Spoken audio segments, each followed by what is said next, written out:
Did a story on Mr. Paul Joseph Watson from Prison Planet and from InfoWars. There's actually this funny clip of him talking to Alex Jones, and Alex Jones says, "Paul, why do you think they're heating the earth?" And he says, "Well, I don't know that they're heating the earth." Which is funny. That was a horrific accent, by the way. Don't quote me on that. But anyways, so we covered the story, and I wanted to do like a little part 2 because I don't think that I was able to push my point home. So he says in that video he's leaving YouTube because Google is a monopoly and Google is the internet, which I kind of agree with, to be honest. But here's the funny part, right? He claims to be a libertarian, and I've seen that, and he's a big Rand Paul fan and bullshit like that. But what's so funny, okay, and the reason I say claims to be libertarian is because he was a Trump supporter, but anyways, the point here being that he claims to be a libertarian, but doesn't realize that this is the end of libertarian economics. So this is what results from libertarian economics. This is the funniest shit I've ever seen.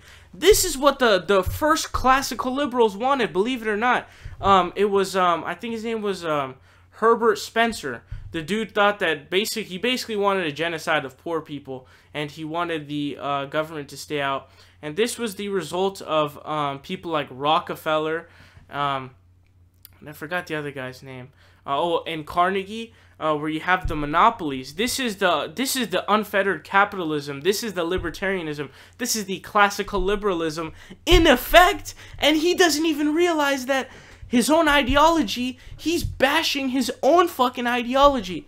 He's bashing libertarianism. He's bashing classical liberalism. He's bashing unfettered capitalism. He's bashing all this shit. You know, he goes after universal healthcare and socialism and all this shit. Motherfucker, you want government regulation right now. You know that that is in opposition, in strict opposition to libertarianism, classical liberalism, and he doesn't even realize it. This is the result of libertarianism. When you have libertarianism in place, what happens is you get a monopoly, and then there's no competition, and effectively what you have is these businesses who are monopolies rule everything. So they're all up in your politics because they're donating to all the fucking politicians, and they override you because they don't give a shit about your vote, especially with Citizens United.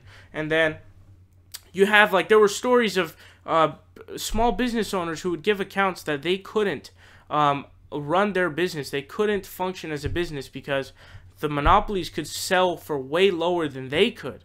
So they're not really pro small business, to be honest with you, because in their end, small businesses don't even exist because the monopolies can sell at such low amount, at such low prices, that the small businesses can't even fucking exist because it's literally mathematically impossible.